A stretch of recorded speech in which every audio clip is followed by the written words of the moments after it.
You are now running wild with the most underrated wrestling podcast in the world, WellsMania Podcast. I am your host, the Kyle Wells, aka WellsMania, and that is my co-host, the world's greatest co-host, Payne, aka Stone Payne Productions. Payton, how are you, brother? As we are just days away from you and I getting in the car and heading to St. Louis, Missouri for Backlash. I'm excited. I got to be honest. I'm a little nervous because I know you want to go up in the arch, and I am terribly afraid of heights. So I am trying to process that. But How high is the arch? I don't even know how high up there it it is. it's high enough for There me we to be go. uncomfortable. Well, But the if you, things we do for content, I was gonna say, if you don't feel comfortable enough, I don't want you Oh to no, feel like you have to go up there with me. I'll Okay. be fine. I'll be fine. It'll All get right. clicks. It's all that matters. But yes, Peyton and I will be taking a road trip to St. Louis, Missouri. We'll talk more about that here in a little bit. But we have a very special guest, Peyton, and she is no stranger to social media. Ladies and gentlemen, it is the LA Night Girl. Yeah. Bree, how are you? Doing great. How are you guys? Oh, we are doing great. And Peyton was just letting us all know that he has a fear of heights. And we are going to St. Louis, Missouri this weekend for Backlash. And I'm trying to get Peyton to overcome his fear of heights I'll and be go fine. up in the arch with me. I'll be fine. I think you'll be fine. Yeah. Look, if I can get choked out by carrying cross, I can go up in an arch. I'll be okay. Yeah, you can get anything done. I would, however, like to know the story behind that. Like, what do you just casually drop? You got choked out by carrying cross. Like, what? Go ahead, Peyton. So we were at Squared Circle Expo. How many years ago was this? Was this like Squared Circle Expo 2 or 3? Oh, it was definitely a couple of years ago. Yeah, because it was back when he got released by the company for the first time. Yeah. So I don't know. I was running my mouth on Twitter for a while saying that I could beat him up. And then we got there and I went up to him. Unbelievably nice guy, by the way. Intimidating as hell, but one of the nicest guys you'll ever meet.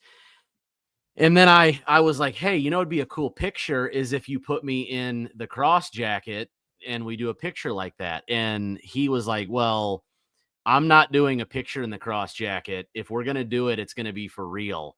So let's just make a video out of it. And I'm going to legitimately put you in this hold.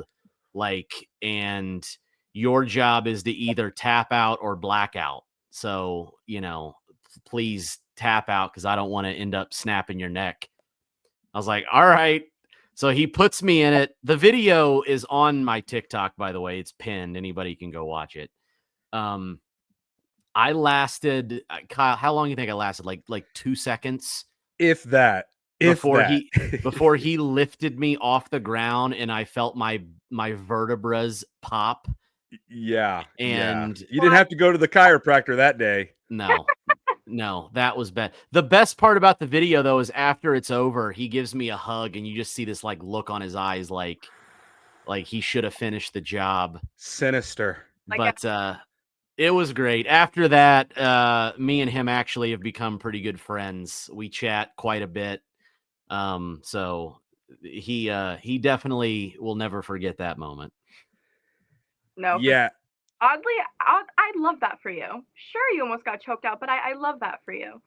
It was funny when I went up again to him at the Royal Rumble, and he knew immediately. He was like, "Holy shit, the guy that I choked out!" And then he was like, "We got to do it again." And then everybody around him was like, "No, man, you can't do that. You're not allowed to put your hands on people for these photo ops." And I'm not kidding you. He looked at them and he's like, "No, fuck that." He's like, "We're doing this." And he's like, and he put me in the chokehold again for the picture. And he's like, "I'll take the heat for it. Don't worry about it." I was like, he's such a cool dude. Oh yeah, he's awesome. Yeah, I was the one that was running that camera, and I thought for sure Peyton was going to pass out. Like I was like, It am was I gonna close. have to intervene here? It was Like, am I gonna close. have to like break Cross off of Payton? But the reason why we bring up Karrion Cross is because he's got a brand new documentary on YouTube called The Killer. And Bree, have you watched this documentary yet? I have not seen it yet. Do yourself a favor. And it's only about 40, I think it was like 48 minutes long. So it's not an overly long watch, but it definitely is well worth it because let me just tell you, it's intense and inspirational all wrapped into one. It's a little unsettling too. There's a weird vibe throughout the entire thing where you're like, I don't know what's real and what's not here. Is this like a WWE production thing, or is this like his own time? This is him. Like he was out in Vegas, like you and I. You and I were out there running wild in Las Vegas. We'll get to that here in a little bit as well. But yeah, he just had somebody filming him walking the streets of Vegas because he's from Las Vegas. And he was talking about how, and I don't want to spoil it too much, and I think I've said enough, but give it a watch because it literally gives you chills. Like Payton had chills watching it. I had chills watching it. Karrion Cross is so damn good. He is. And I really hope that WWE and the game Triple H are paying attention to us, the fans, because he's got one of the highest selling shirts right now on WWEshop.com. Saw that. I I mean, that. you bought the shirt? I didn't buy it, but I did. Did he beat John and Randy? Is that like factual? Did I see that correctly? Yeah. He might have. I mean, His shirt is, I still haven't been able to purchase it. It's still sold out. So Really? yeah, it's crazy how popular he is on the rise. And I think it's only a matter of time before he gets that spotlight that he deserves. Mhm. So, but speaking of spotlights, this episode 174 of WellsMania Podcast, which is streaming on Spotify, Apple Podcasts, and you can watch on YouTube, we've got the LA Night Girl here. And let me talk to you, Bree, because I have had so many people reach out to me when I went on my TikTok and Instagram and Twitter and Facebook this past weekend and started promoting that you were going to be on this week's episode. It was insane how many people have been blowing up my DMs. How many people are like, man, I cannot wait. I love her. She's great. I follow her on Instagram and I follow her on TikTok. And so you've got quite the following, Bree. I just wanted to let you know from the jump that people love you. They're great. I love them all so much. And I think the very first thing that we got to address is how in the world did you become the LA Night Girl? Well, it started at WWE World last year when I had met him for the first time in Philly. I had always been a fan of him since I was, I want to say 13 or 14 years old. Oh, wow. Yeah, when he was Eli Drake in TNA, so I'm kind of an OG.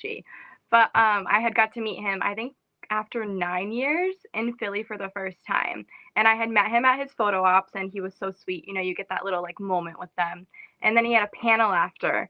And ironically, there was one seat left in the front row, and I sat in the seat, and I was in like his direct line of sight. And my crying from the photo ops, of course, had carried over to the panel stage because like that is like a hero for me, is like sitting right in front of me. Like it was a very surreal moment. And Byron Saxton was hosting the panel, and he had noticed me crying in the front row, and he was like, to Ella, he's like, do you see this girl that's like crying her eyes out right here? And Ella's like, she's making me cry like right now. Like, should I like go to her? And he jumped off the panel stage and he hugged me. And that, Wow. I posted it on TikTok, like, I don't know, just as a fan, you know, I didn't really have any like thing that it would like blow up in my head, and it blew up overnight. And I got the name because someone commented it. I love that because there are so many gimmicks and nicknames out here that fans receive, and I'm just always fascinated with the origin story. Like, I'm always excited to hear how someone got their start and how someone got their name. And I love that. I love that Byron Saxton was calling you out. Hey, see this girl crying? And then LA Knight's like, yeah. And then he goes and makes the moment with you. Enough credit, and the story like still gives me like goosebumps because I think it was so genuine and like meant to be in a way. Because sure, like we have these gimmicks, like there's like Brock Lesnar guy. I guess the camera panned on him for like 5 seconds and he was hitting Brock's move. He got it that way. You have Yeah. guy because he wears the same green shirt in the front row like every event. But then now you have like LA Knight girl who got her name because like LA Knight adored her. So like I feel like that one is like deep rooted, and there's so many layers to it as well. Yeah, you are now officially a part of the WWE superfan universe. Like you throw your name up there with Brock Lesnar guy, and I know Mike pretty good, and Frank the Clown, Payton and I, we deal with Frank the Clown quite a bit. WWE's biggest fan, John Glick, the green shirt guy. There are so many fans that have those nicknames, and now you are a part of that universe. How does that feel? I mean, that's got to be pretty cool, right?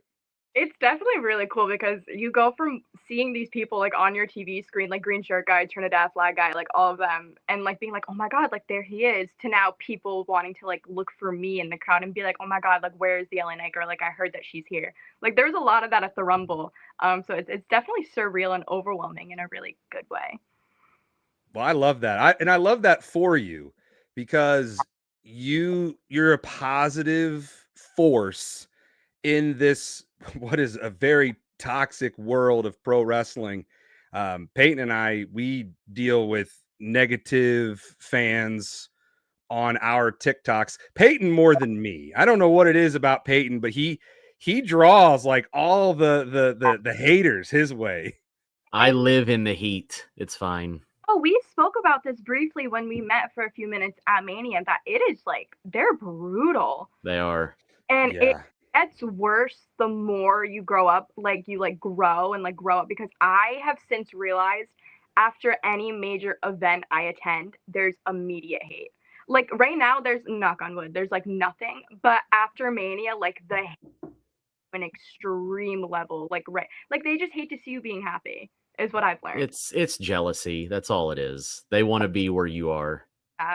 I hate using that word too because it sounds like so like petty, like oh they're just jealous of me. But like where does it stem from? Like genuinely, like where does it come from?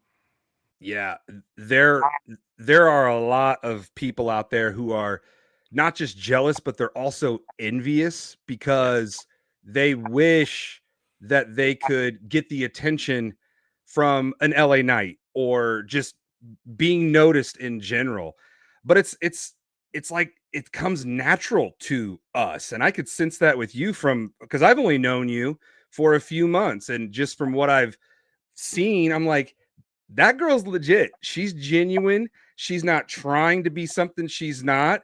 She's just being her and has been noticed now by, and people can tell when you're fake and when you're not fake. And I've heard nothing but good things about you.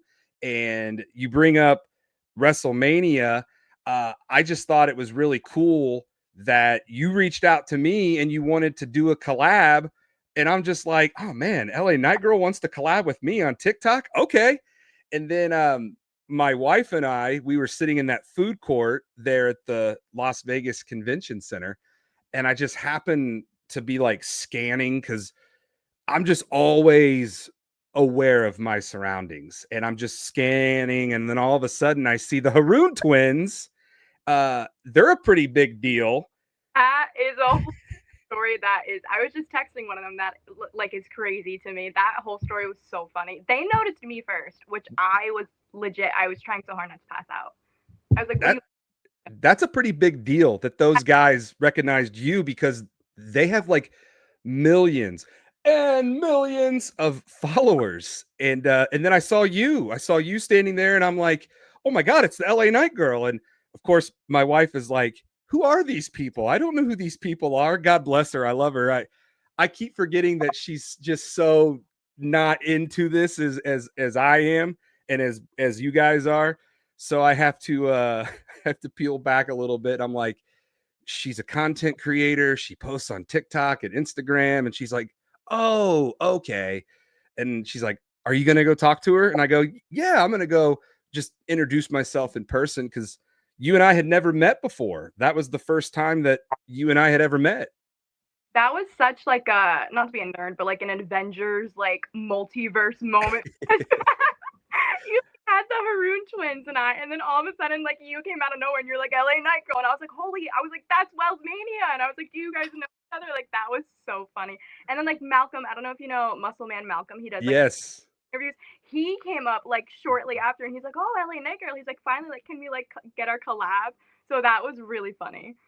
I love that Avengers Yeah. assemble together. And Payton, you're a big Avengers fan, and it's always awesome when you get all of these just very talented wrestling content creators and podcasters, and it's just so cool. It's so surreal when we're all in the same place at the same time because it doesn't happen very often. I mean, that's a rarity if you get more than two, and there were five of us standing there, which was pretty cool. It was such like another meant to be moment because I was leaving for the day, but then my mom had wanted to stop and get like a coffee because I think we had Mania that same day. And she's like, oh, I want to stop and grab a coffee. Like, is that okay? I'm like, sure. So I was just standing there off to the side, and I had met Stone Cold that morning, and I had the picture of him like in my hand. And one of the Haroon twins, Ferris, was like, oh, that's cool. He's like, you met Stone Cold? And he knew me the entire time and didn't even let me know. And I was like looking at I was like, I've seen this guy. I was like, you look so familiar, but I didn't say anything to him. And I was like, yeah, like Stone Cold's like, he's really cool. He's like really a nice person. And then ironically, he drops the bomb and he's like, so when are you meeting LA? And I like kind of did a double take and I was like, oh, it's like, you know who I am. I was like, I see LA Monday. I was like, it's really nice to meet you. And then it kind of went from there. I love that because you just never know who is going to recognize you, and you never know where they're going to recognize you. And the more you put yourself out there, the more people are going to start recognizing you and what you are and what you do. And yeah, the Rune Twins, because I met those guys at the Royal Rumble press junket when I got to be a part of the media and cover the Royal Rumble, which was awesome, by the way. And I really hope that, what'd you say, was a dream come true? Because one of my biggest dreams, I don't know if you've heard, is to interview LA at some point. So that, I love that for you. It's going to happen. It is going to happen. The way that you are going, I know you're modest and you're humble, but you know, I always tell people I'm here to remind you that you're damn good at what you do. And I know that we don't always, Peyton and I, unfortunately, you know, Peyton and I, we're really good at what we do, but a lot of people still have no idea who the hell we are, which is fine, you know, but the people that do realize who we are and what we do, they're like, oh my God, you guys are entertaining. I love your guys' content. And it always makes you feel good when you hear people say it. So that's why I'm always going to be that positive force in this business to remind you that you're doing a great job and you're going to get that interview with LA Night. Yeah. Manifesting. Oh, I love manifesting because, you know, it doesn't cost anything. It's free to be nice and to be kind and to be positive. And I wish more people would be like that. But hey, you know, at least we're out here making a positive impact on the wrestling world. Peyton, if you have any questions for Bree, feel free to dive in and jump in. How upset were you when LA Knight lost at WrestleMania? Payton. Look, I'm a heel. I got to do the heel things. Yeah, Peyton's the heel to my face. I should have warned you, Bree. Yeah, you should have. There is a crash out video on TikTok floating around with almost 500,000 views of me Whoa. freaking out that he lost. Listen, I am a very delusional fan, I admit. If LA Knight was taking on the entire men and women's roster by himself, just one, I would go for him. Like that is how like delusional I am. Sure, it was in front of everyone's faces that like Jacob was gonna win and LA was more of a transitional champion, but I still had faith. So yeah, I was blindsided. Whatever. We'll get it back. So instead of the 100 men versus the one gorilla, your debate is 100 WWE superstars versus one LA Knight, and you're taking LA Knight every single time. Yeah. Yeah. Of course. How many times do you find yourself a day saying yeah, like LA Knight? I'm gonna be honest, I say dummy more. Okay. And I say dummy a lot more. And then like sometimes I'll like mimic him because he'll like say it like mid conversation. He'll just be like, yeah. Or so I'll like do that, but I do find myself saying dummy more. Or Kavorka. Oh wow. Kavorka is a good one. I couldn't tell you the last time I said that word. I do Kavorka. There we go. Got it on the bingo card for this episode. Yeah, because I love yelling, let me talk to you. And then I just start going off. And I do it to people who aren't wrestling fans. And so they probably they probably think I'm the biggest weirdo out there. They're like, why does this guy yell, let me talk to you? And then he just starts talking about whatever. I don't know what that means. But I do it all the time, especially because I'm a sales rep for Prime Hydration and Alani Nutrition. Okay. So I go in and out of stores all the time, and I'm always cutting wrestling promos on grocery coaches and managers and store managers.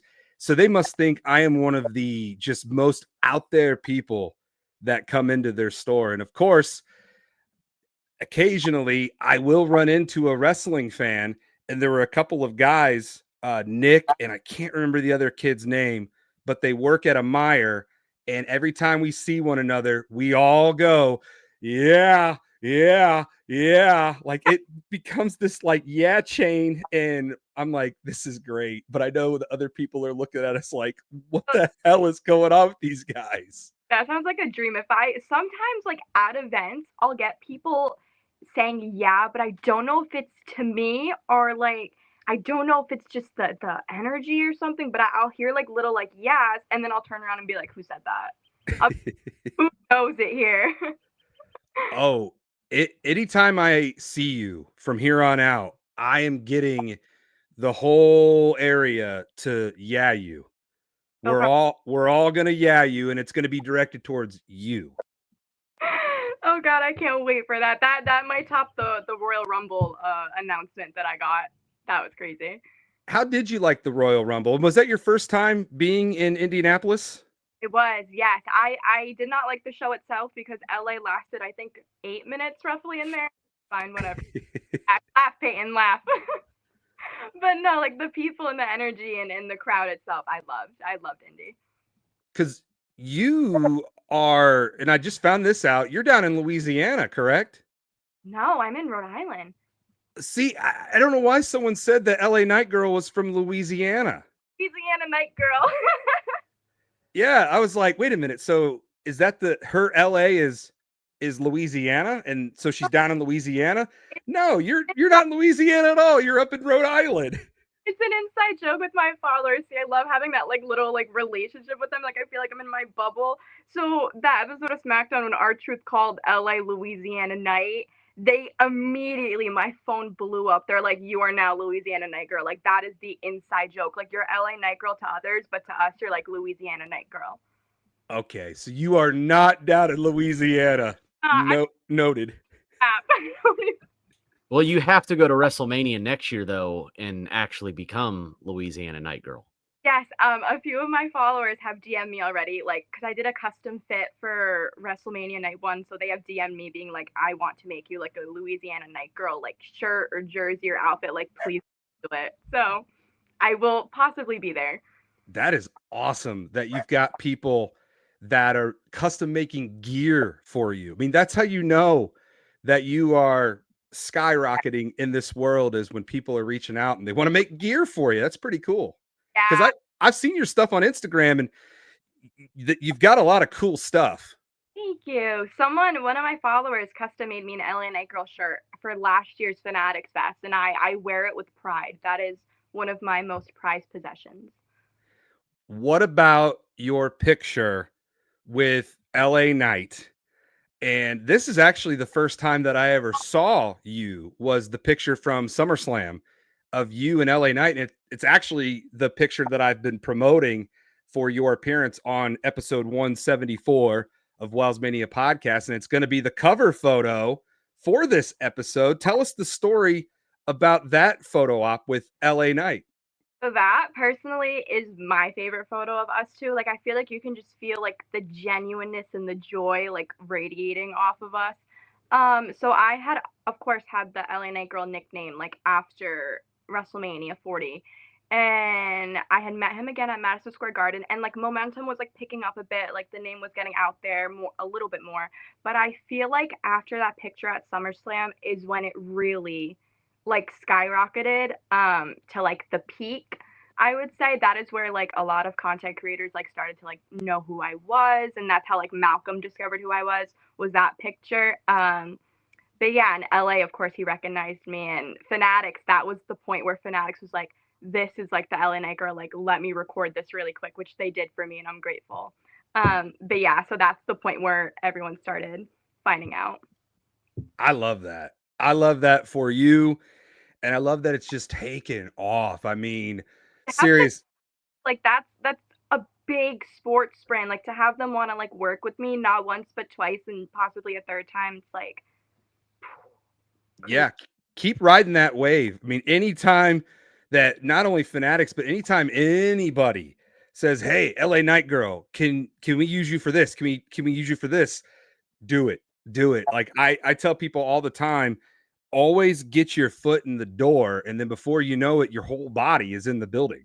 And it only takes that one time for the right person to see you and know what you are about. And that one person is the person that you love the most, LA Knight. I mean, he knows who you are because I've seen you pop up on his stories on Instagram.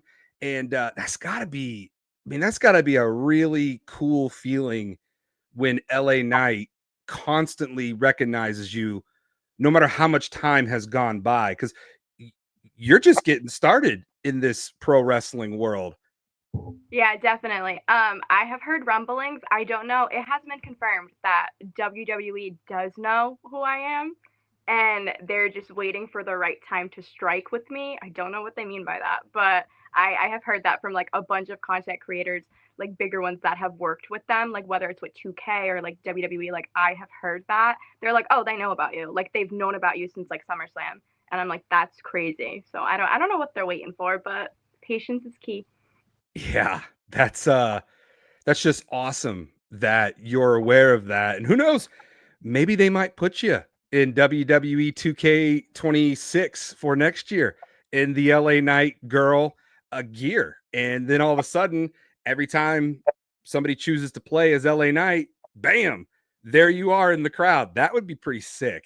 That'd be really cool. I have been told by many that, and I feel bad. I don't want to take like recognition from him, but you can't have LA Knight without LA Knight Girl now. Like that's like people are like that is the duo now. Oh yeah, I mean that's just like with Brock Lesnar guy. And here's the crazy thing, he's not even a fan of Brock Lesnar. Like I told him, I was talking to him one time, and I'm like, so you must be like the biggest Brock Lesnar fan, and he's like, no, I'm not even really that big of a fan of him. I just marked out when Brock Lesnar came out, and that is how he got that gimmick. So of course, everybody's going to think that, the Brock Lesnar guy is a massive Brock Lesnar fan, but he's not. But that's not the case with you.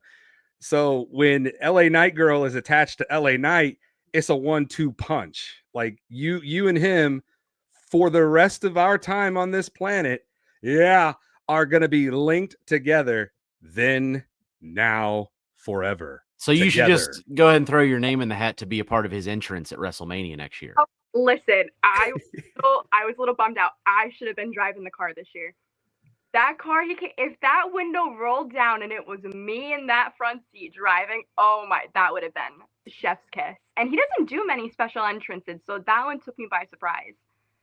Yeah, that was really awesome. And I like LA Knight. And I've said this, and I'm sure you'll agree with me, and Payton already knows, but when LA Knight was heading in to 2024, I mean, he was hot.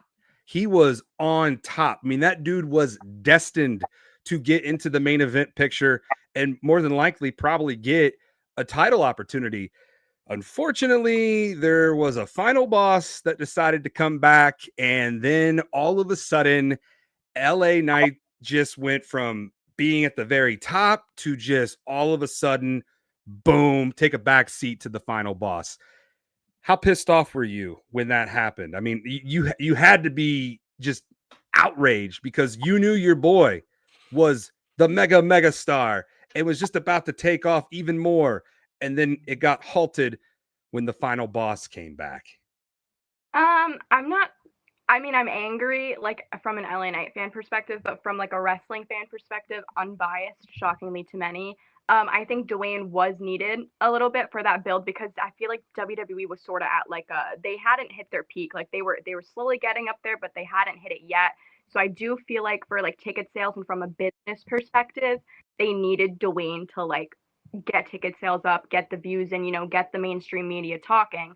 But from a wrestling fan perspective, the frustration is you don't know what talent you have in the back. Like we were just talking about Karrion Kross. Like why was Logan Paul on but not Karrion Kross? LA Knight, I still feel like he has not hit his peak yet. Like why are we not utilizing LA Knight? Why is he stuck like in the mid card scene? Because like Braun Breaker, he just lost his title, but now he just got rocket launched. Yeah.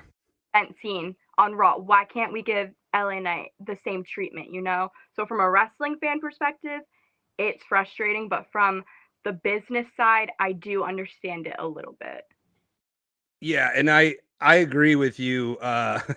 We got some of the best stories told on that road to WrestleMania last year with the final boss and Roman and Cody. And I mean, that was probably one of the greatest builds to any WrestleMania. And I think a lot of people this year were expecting old DJ to come back and do it again. But as you and I were both there in Allegiant Stadium, patiently waiting for The Rock's music to hit, it never did. And what was your takeaway from John Cena? You got to be there to witness him win number 17.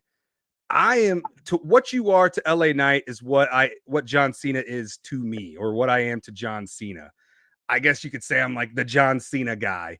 But don't start calling yourself that. No, I won't. Although somebody did say, and I don't want to go off too topic here, somebody did say that they have really enjoyed the John Cena feel to the WellsMania podcast because Bree, we used to do intro music, we used to do outro music, but I got hit with a bunch of copyrights on Spotify. It is what it is. So now I just come in to every episode with nothing, no intro music, no outro music.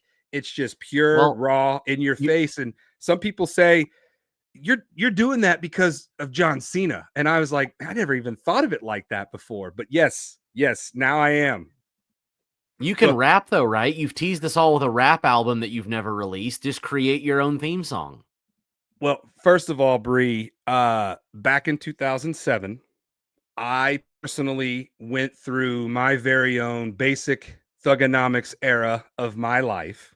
I used to have these big old cubic zirconian blinged out earrings, princess cut. These things were massive. My ears are small, but these earrings were just massive. And I was a baby face. I was clean cut, had no beard. I had a little bit of hair on top, but it was like a military fade because I used to cosplay as John Cena. Like I cosplayed as John Cena for like over a decade. And believe it or not, some people had to double take because they thought I was really him. But then again, I was more jacked and young, and well, don't get old, it sucks. But anyways, to make a long story short, yes, I made a rap album in 2007. I made 40 copies and I passed them out on the streets of Muncie, Indiana, because I went to Ball State University. 39 of them went into the trash. I do kind of wonder who still has a copy out there, but I did find the original copy, and Payton has been begging me. You said you were going to release it like 3 months ago. Well, I listened to it and I was like, it was that bad. It's like, I probably should leave this in the past because the quality of it wasn't the best. I mean, the sound quality wasn't the best. I mean, the lyrics and the meaning, I did a pretty damn good job, if I do say so myself. What I'm hearing is when we hit 100,000 followers, subscribers, whatever your preference, we need a remastered, re-recorded version of this, is what I'm hearing. You hear right, because I think that's what us as viewers, I think that's what we need and want. I think what I'm going to do is when I get to 10,000 followers on TikTok, because I'm not that far away, I'm like maybe 3,000 away. When I get to 10,000 followers on TikTok, I will do exactly what you just said. I will remaster it and I will upload it to Spotify, and whatever happens after that happens after that. And you will film a music video that I will edit. Sure. Yeah, the re-recorded drop, we'll get a music video when you hit 10K. Make the people want it and work for it. Once you hit 10K. That'll give people incentive to hit that follow button. But we are coming up on Backlash. Are you going to Backlash, Bree? Not, I'm sitting this one out. Well, Payton and I, you can live vicariously through the both of us because we will both be there. And it's kind of weird. I did not think that I would be attending as many PLEs as I have this year. They just kind of are happening as they're happening. But this is John Cena's last year, so I'm really trying to go to as many PLEs as possible that John Cena will be on. So this will be number 3 for me. I was at the Rumble, I was at WrestleMania, and now I'll get to watch one last time with John Cena and Randy Orton. With that being said, you are a part of the Backlash prediction panel here. And in no particular order, I'm just going to run through the card. Payton, you'll start us off. You'll give us your take, your breakdown. Then we'll go to Bree, and then I'll round it out. Sound good? Good. All right. Let's start things off with Pat McAfee versus Gunther. This is going to steal the show. I think this is the match that's going to surprise the most people. Everyone forgets how good McAfee is in the ring. The man is great in the ring. We just haven't seen it in quite some time. They had the best segment on Monday Night Raw this week. They both delivered on the mic. And I think that it's going to be a rough night for Pat. I think Gunther is definitely going to get some serious licks in. But I think Pat wins. I think Pat McAfee beats Gunther with the help of a returning Bill Goldberg. There it is. And this is how we set up Goldberg versus Gunther in Goldberg's retirement match, which we know is coming. The contract has already been signed to do it. And this is how we're going to get there. Wow. Wow, my man, you're booking the whole rest of the year for Gunther. Yep. Okay. Yep. Gonna happen. I was not expecting that much thought out answer. I respect it. What do you have in this match, Bree? I have to go with Gunther. That is my ring general. I love Imperium. That is my guy. I have to go with Gunther. Like, I feel like, sorry, it's going to be a dog walk, basically. McAfee doesn't stand a chance. Yeah, I've gone back and forth because part of me is like, Pat could surprise everybody and get this win. But then on the same side, it's like, Gunther really needs to get the victory here and really get back to where he was before. But I do like the Goldberg angle. I'm doing something a little different though. I've got Gunther beating Pat McAfee, and after the match, Gunther is going to start beating the hell out of Pat, and then Goldberg is going to come down and make the save, thus taking us on the road to Goldberg versus Gunther. And honestly, I feel like that's a SummerSlam match.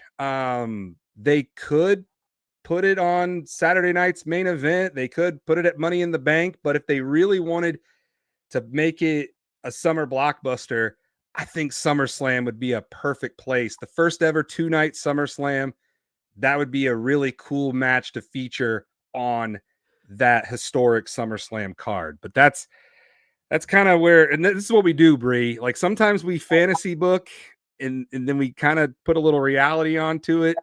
But my man Peyton and we're pretty damn good with our predictions. Peyton, yours was really good. I don't know what I was expecting. It was not that thorough of an answer.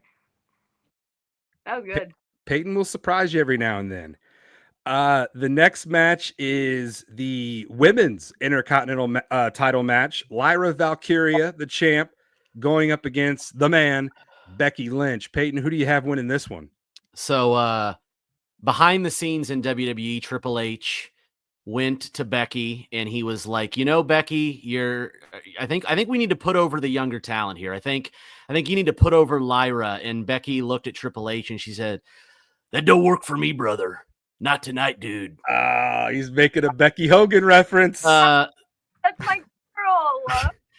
So Becky Hogan will drop the big leg on Lyra and walk out as the new women's intercontinental champion. Could you imagine if she wins with a leg drop? That'd be amazing, wouldn't it? Just live the gimmick. That'd be great. And yeah, I feel like in the character she's in currently, like this heel, she may just do something like that. It wouldn't surprise me. Yeah, might as well feed the internet. I mean, because they all see what we were out there posting on social media. Mm-hmm. But what do you got in this one, Bree? Who do you have winning? I'm gonna say Becky, not for the reason Peyton just said, but I do feel like she's been gone for like almost a year, or a little over a year. Lyra has had her time with the championship. Congrats to her. She was the first ever one. She hasn't really been given the chance to elevate it to a space where I feel like Becky can do it. She's kind of just been sitting in the mid-card scene. So I see Becky winning and then putting that championship on a platter as we go into SummerSlam. Yeah, I agree with you 100%. I feel like Becky Lynch winning will elevate the women's intercontinental title. It'll take it to where it needs to be heading. Excuse me. I'm getting all choked up thinking of Becky's moment here. And it gets her one step closer to becoming a Grand Slam champion in the women's division. Now that they've added the women's IC title and the women's United States title, that gives superstars like Becky and Bayley and Charlotte, reasons to go for these titles. And I think Becky beating Lyra is a great elevation for the women's intercontinental title. Speaking of intercontinental title, we've got the intercontinental champion, Dirty Dominic Mysterio, going up against Penta. Peyton, will we have another new intercontinental champion? No. The Riz King, Dominic Mysterio, will retain the Intercontinental Championship. Look, Dom, he's just the best. Nobody can touch Dom. He's on the run of a lifetime right now. Now the only way that it could go not Dom's way is if this is where, the Balor turn happens and Dom unfortunately gets a very short run. But I don't see that happening. I see Judgment Day more betraying Finn than Finn betraying Dom. So I think Dom wins. What about you, Bree? Yeah, I have to agree with that. I mean, he just got the championship, not that really matters, but seeing and being there when he won and the crowd like legit turning on him and loving him mid-match, I think kind of helps him get the push to have a longer reign. And Penta, of course, he's just getting started. So I definitely see Dom keeping that championship. Yeah, you're not kidding. That crowd was hot Yeah. when Dom won. That to me, that and Joe Hendry was probably the loudest pop of the night at WrestleMania 41. And with that being said, God, I love Penta. And I feel like he just keeps getting the short end of the stick here when it comes to the Intercontinental title. It just hasn't really been in the cards for him. But he's so over that him losing doesn't matter. Cero Miedo will still go strong, but not at Backlash. I agree with you both. Dirty Dom will be leaving St. Louis still the Intercontinental Champion. This next match is the main event in your eyes, Bree. It is a fatal four-way for the United States title. We've got the champion, Jacob Fatu, versus L.A. Knight. Yeah. Versus Damian Priest versus Drew McIntyre. Payton, will we have a new U.S. champion? I got some bad news for you.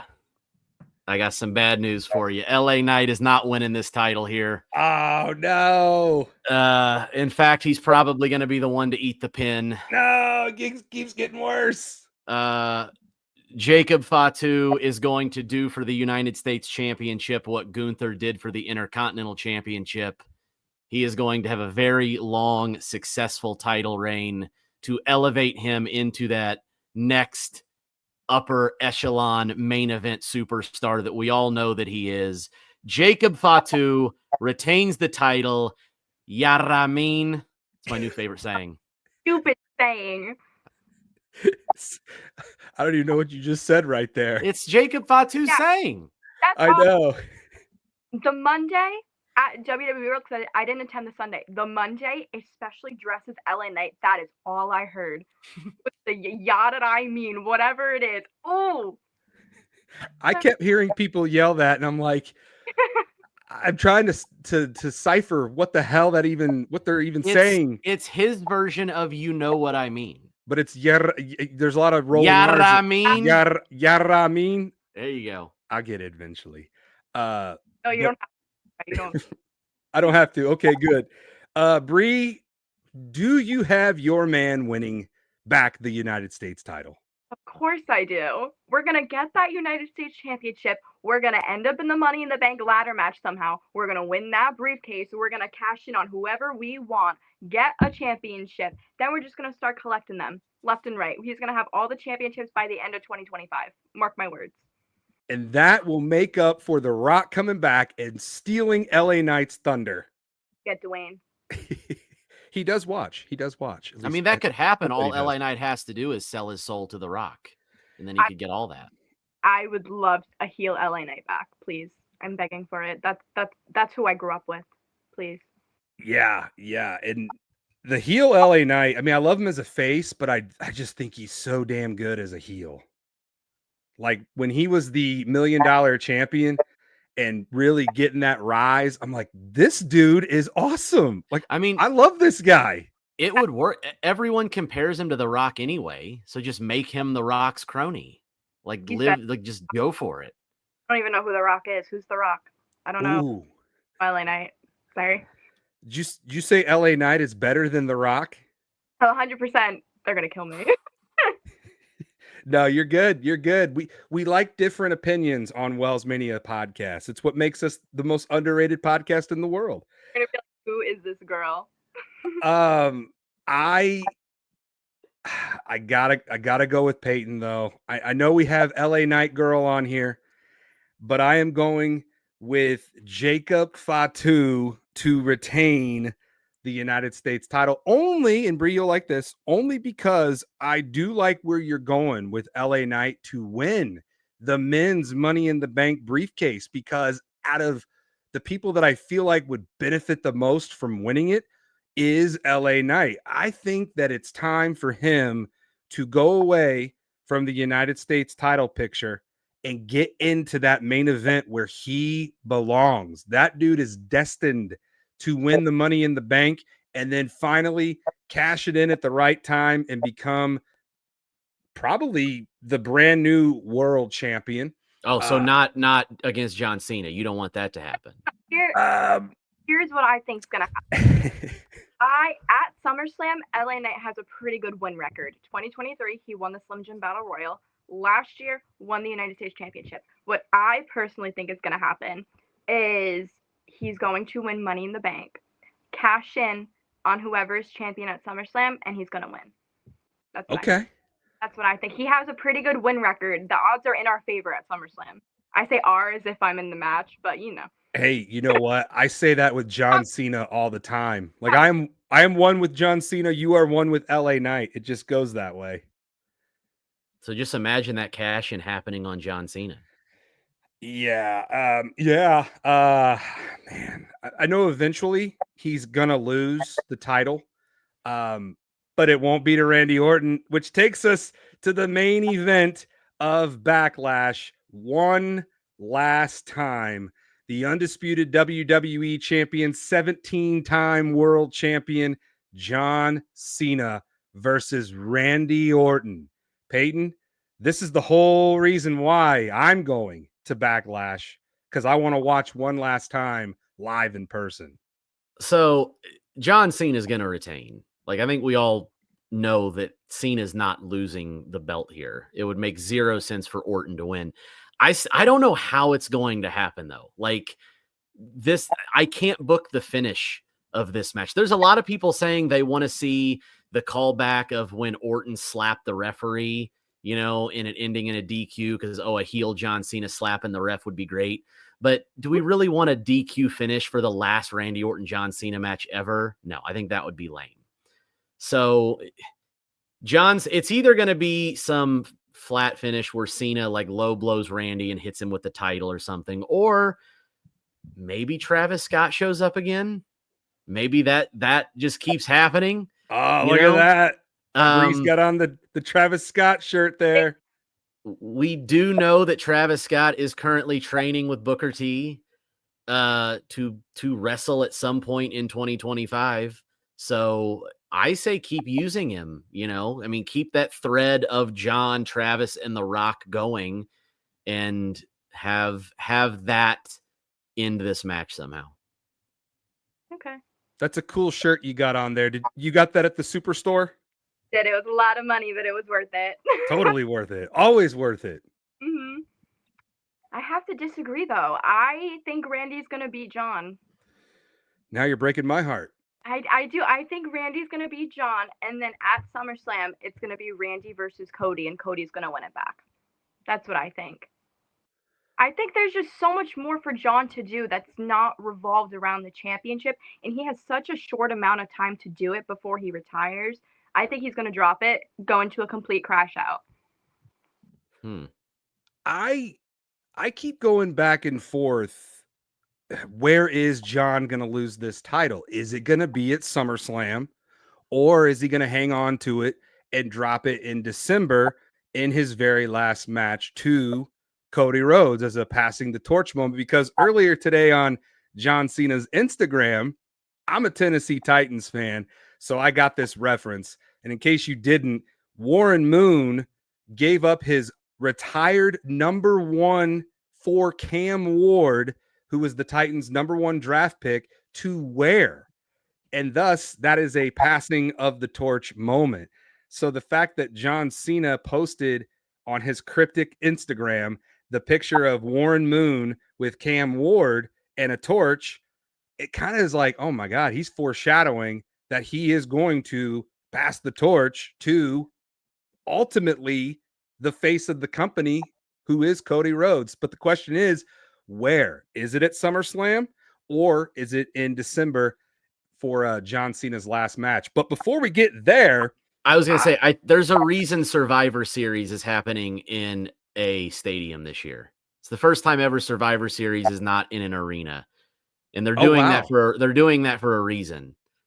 So could be at Survivor Series too, because we don't know.